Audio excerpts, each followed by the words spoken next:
Hello, teachers. How are you? Hope you and all your loved ones are in good health and in good spirits. Well, I am Rashmi and I am the subject matter expert science with Macmillan Education.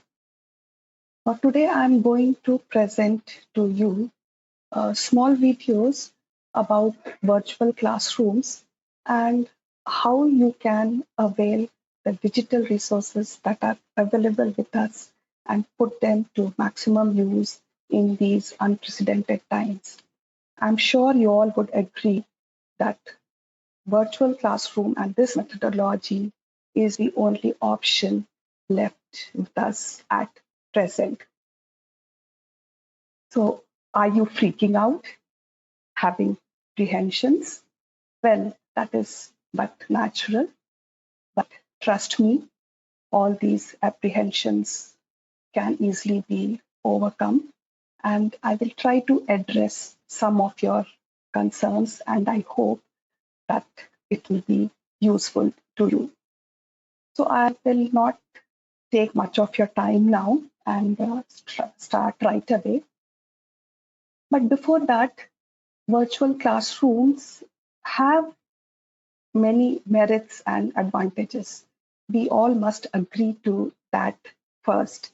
So we will first see what the merits are of this type of methodology. And so before that, I will be sharing a small PowerPoint presentation which I have prepared. Yes. So I will take you through the advantages of a virtual classroom. So some of them I have just listed out and I will explain to you one by one. So the advantages, what I can see is increased convenience, more knowledge retention, self-paced learning, there is an individual attention, and open environment is provided with virtual classrooms. Then there are disadvantages also, but let us first see the advantages. Now, increased convenience. What I mean by increased convenience is that your learners, they do not have any limitations of time and location. They can avail your sessions anytime and from anywhere. And they can study and complete all their assignments and tasks. So this is a very convenient methodology of teaching. Then second, what I see is there is knowledge retention. And the knowledge retention is far more than the traditional classroom method. Now, how is that you have the access to a wide variety of digital resources. Now, these resources can be in the form of animations, it can be in the form of videos, it can be games. So you name it and you have it in your sessions. So with these resources, you can make your sessions lively and very interactive. And I'm sure you all would agree that audio-visual aids are far more effective teaching learning tools, isn't it?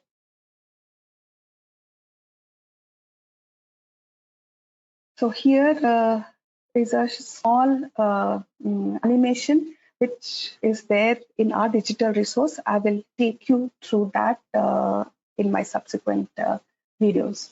Now the next advantage is there is self-paced learning. Now self-paced learning for both types of learners, as the picture here depicts. I need not go into detail about it. What happens is that you can either have a live streaming of your sessions, or you can also record your sessions, and the recorded sessions you can share with your learners. Now, these recorded sessions can be accessed n number of times by the learners till his or her concept is clarified.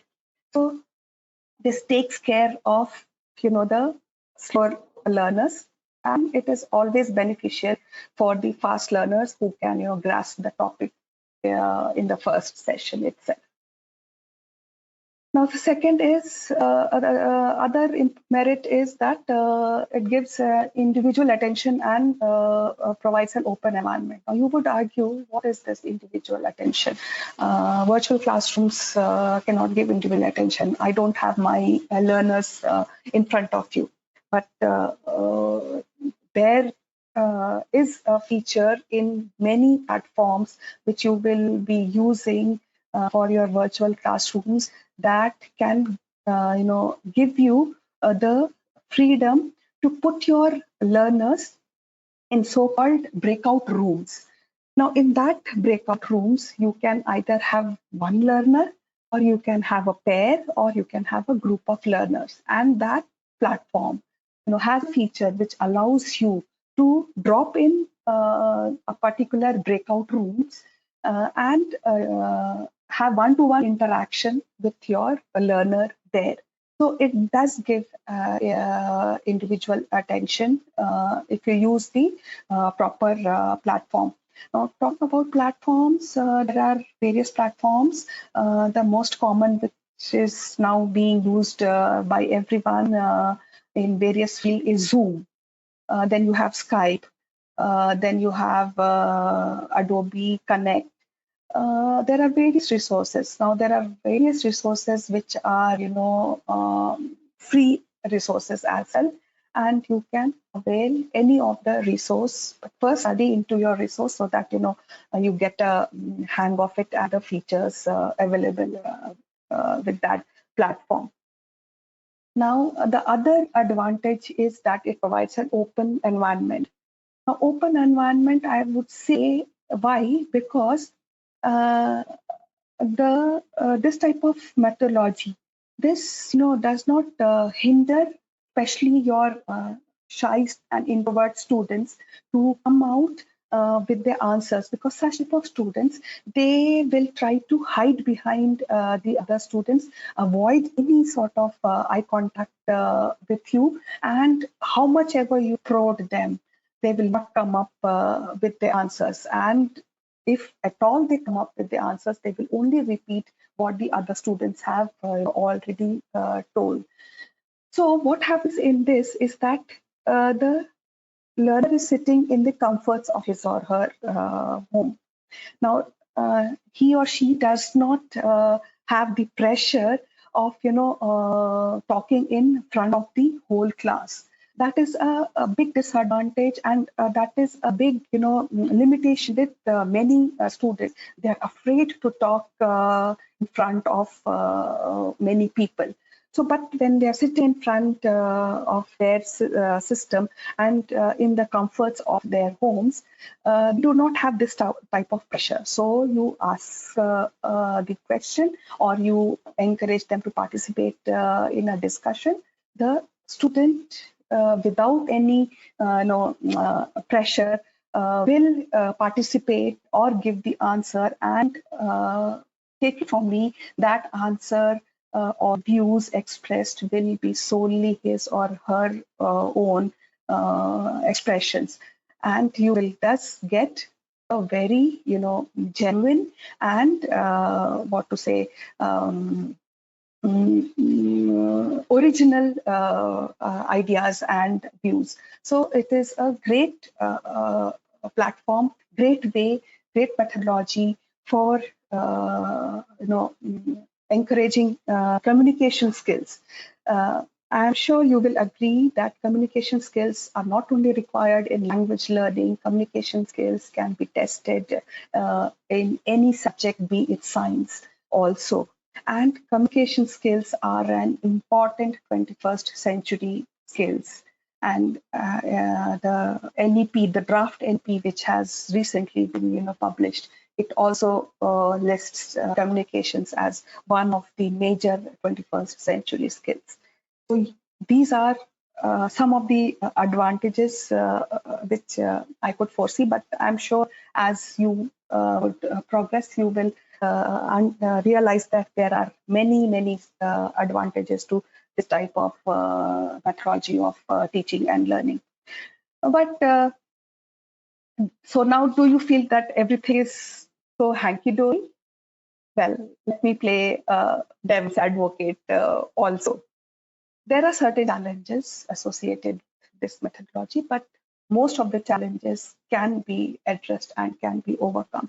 So let us go through those one by one.